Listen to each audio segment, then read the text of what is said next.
बहुत समय पहले की बात है, जब यह संसार त्रेता युग के स्वर्णिम दिनों में था। गायों को माता का दर्जा दिया गया था, क्योंकि वे न केवल भोजन बल्कि जीवन के हर पहलू में मानवता की सहायक थीं। लेकिन समय के साथ मनुष्यों ने अपनी स्वार्थी प्रवृत्ति के कारण गाय माता का आदर करना बंद कर दिया। एक दिन धरती पर रहने वाली सभी गाय माता भगवान विष्णु के पास गईं। वे अत्यधिक दुखी और थकी हुई थीं। उन्होंने भगवान से प्रार्थना की, हे प्रभु, हमने सदा से मानवता की सेवा की है। हमने उन्हें अपना दूध, अपना स्नेह और यहाँ तक कि अपनी संतानों को भी दे दिया। फिर भी मनुष्य हमारे साथ कठोर व्यवहार करते हैं। हमें तंग किया जाता है, भूखा रखा जाता है और कई बार तो हमारे बच्चों को हमसे अलग कर दिया जाता है।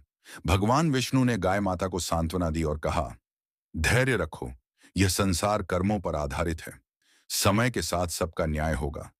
लेकिन गाय माता का हृदय इतना व्यथित हो चुका था कि उन्होंने आंसुओं के साथ कहा, हे प्रभु, यह अन्याय अब असहनीय है। मैं श्राप देती हूं कि जो स्त्रियां अपने परिवार और समाज के लिए उत्तरदायी हैं, वे भी वही कष्ट अनुभव करेंगी जो मैं और मेरी संतानें सहती हैं। वे अपने जीवन में कष्ट, संघर्ष और पीड़ा का अनुभव करेंगी, ताकि वे समझ सकें कि जीवों की पीड़ा क्या होती है।